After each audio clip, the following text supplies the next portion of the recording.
What's going on YouTube? Taylor Prentice back here with another video, and today we have something different for my channel, but this is going to be where to vintage shop in New York City. So actually, until my last trip out there, I had not really done any vintage shopping. I do have a friend, Damien, who lives out there, so shout out to him for giving me a lay of the land and showing me some of the fire vintage stores.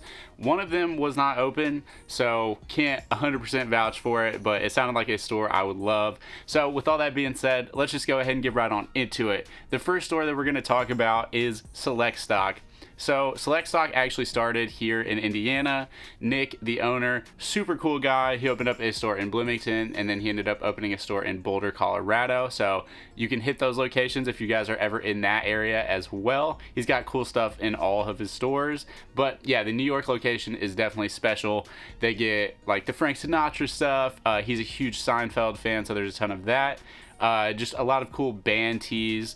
Very awesome t-shirt selection. He does have a small section of pants and stuff too as well. A lot of cool hats and stuff too. But yeah, Nick's a super cool guy. If he's ever in there and you guys go in there, definitely chop it up with him. Very chill. And he does something that is super cool. New York, you know what the deal is, guys. Tomorrow is our monthly $5 sale. So once a month he will have a $5 sale, and he will just buy a bunch of items, or take a bunch of items that he already has, put them on the table in the middle, and all those t-shirts are worth $5. And I think usually on those $5 sale days, the rest of the stuff in the store is discounted. So when I was out there, it was actually the weekend that was happening. So $5 tees on the table, and then everything else in the store was 25% off, which is a really good deal because most of his prices are already pretty fair. And also, it's not just like a bunch of garbage items that he throws in the $5 sale. It's items that, even if it's like a top shelf item in his store, if it's sat there for a while, he'll throw that into the $5 selection. So you can get some really cool pieces, some like grails almost, if you're in line at the right time. We got there a little bit late, but the line was pretty long. Although Damien was able to find some cool shirts. I actually really wanted to buy one of the shirts that he ended up getting, but it was too big of a size for me. And yeah, Select Stock, great option. Super fair prices if you're looking for like good t-shirts or good hats. Definitely go check it out. The next store is Rugged Road. So Rugged Road is definitely more of a military based store. There's a ton of military stuff in there. There's a bunch of old Levi's too, and yeah, there's a lot of cool jewelry, and just like they have a section for old band tees, which those are so fire. There's a couple I really wanted to buy, but I like didn't know the band or the artist, so I felt kind of weird buying them. They also had just a large selection of random vintage tees, and I felt like the selection there was really good. I feel like it was a little bit pricier than Select Stock, especially for like t-shirts and stuff, and then the band tees were really expensive. But to be honest, like, I kind of understand why he's asking such high prices for them there, because they were super nice, they were in good quality, and the graphics were just awesome. But yeah, he has like all kinds of cool jeans and military style pants. So yeah, if you're into military style stuff, it's definitely a good store for you. Or if you're just looking for a vintage pair of Levi's, there is these bell bottom Levi's that I really wanted. The wash on them was super nice, but they were just too short for me, so I didn't end up getting them. But yeah, there was a lot in that store that I contemplated buying, and they do have like a lot of cool U.S. Army and just like military jewelry and stuff. So yeah, definitely a little bit of a different selection there. Like I said a million times, military vibes for sure, but a lot of that stuff is imported from Japan, so especially the denim and the t-shirts and stuff are in really good condition, because Japanese people just take better care of clothes than we do here in America. Which hopefully that'll change at some point, and we'll get better about that here, but I don't see it happening with fast fashion and all that. But anyways, moving on to the next store, we have Chickies Vintage. So this was the one store where I walked into and I was like, okay, I know what I'm buying here 100%. I'm walking out of the store with it, until I saw the price tag. So they had this pair of Levi's, and they were set off to the side. Kind of had their own little stand, and there was like a varsity jacket next to them that was really sick too. But yeah, I looked at the jeans and they were $2,000, and they were from the 60s. And they were like, the wash was so cool. The distressing was pretty cool. They did have some like paint on them, I think. Dude, they were just like beautiful, and I feel like they would have fit me perfectly, but I didn't even bother trying them on because I just am not in a position right now to spend $2,000 on a pair of jeans. But they do have a good selection of just like 501s if you guys are looking for some good 501 Levi's.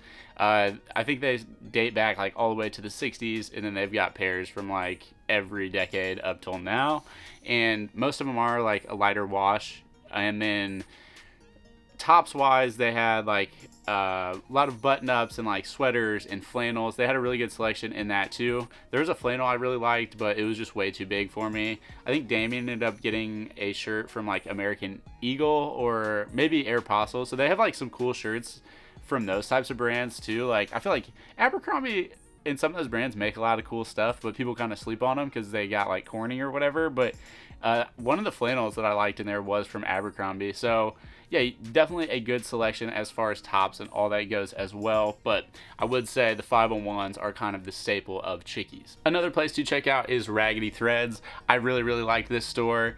Again, there was a pair of jeans that I really liked. Automatically when I walked in the store, like walked in, they were straight ahead. They were too small, but they were also like the most expensive jeans in the store, which always tends to happen to me, I guess. I walk in and just want the most expensive thing. They were like $4.50, so I probably wouldn't have bought them even if they did fit, but they had a really cool selection of jeans. I feel like these ones were like pretty heavily distressed, and I feel like it was like a good distressing though, if that makes sense. Damien tried on a couple pairs. I don't think he ended up buying a pair from there, but all the sizing was a little bit too big for me. I wear like a 30. I feel like most of the jeans there were 32 and above, but they had some really cool ones. They also had a lot of just cool vintage tops. They had this beautiful like viscose shirt. I don't even know. It might not have even been viscose, but it was just a crazy material and how it was like crimped. It was beautiful. I should have got more footage while I was out there. That's the one thing I definitely regret. So I'm going to try and find images of these stores and kind of overlay it throughout this video. But yeah, I really wish I would have taken photos or just videos in some of these places. But Raggedy Threads, so like I said, they had cool denim. They had cool vintage tops like button-ups and stuff. They also had some cool like pajama style tops and stuff, and they also had stuff for kids, which you don't see too much in vintage stores, which I thought was pretty cool.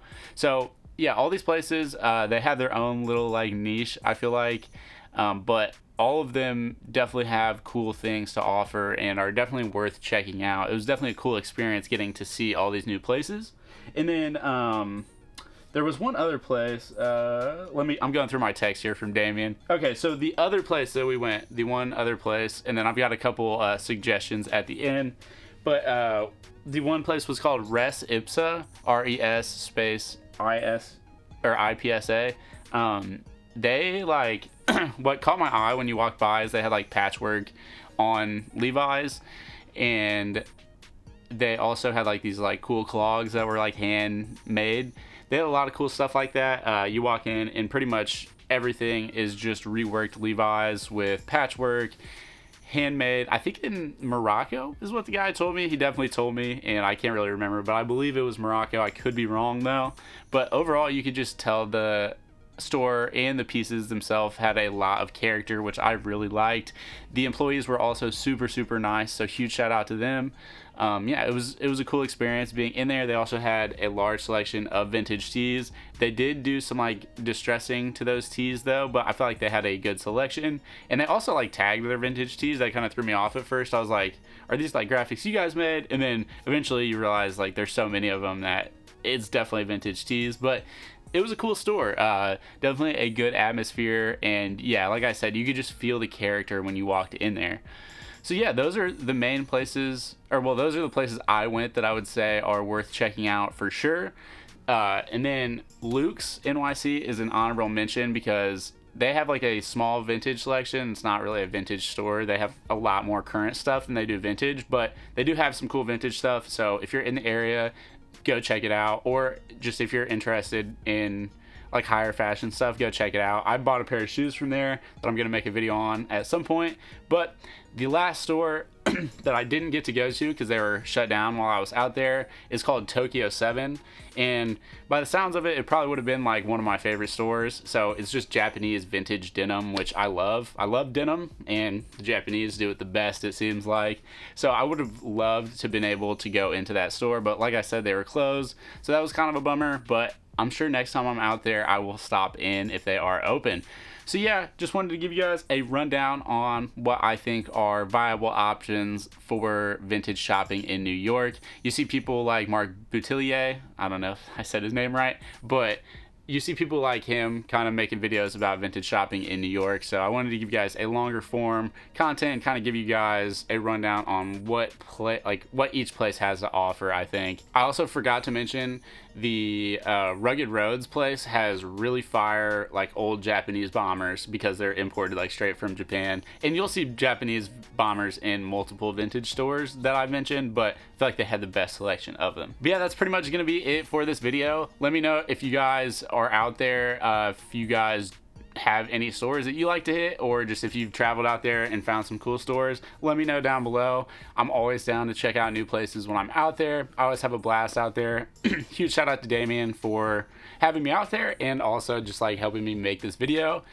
I got something stuck in my chest. But yeah, that's gonna be it. Thank you guys so much for watching. Hopefully you guys enjoyed this, and we'll be able to find some pieces at these places if you guys are out there. But anyways, we will see you next time. Have a good one.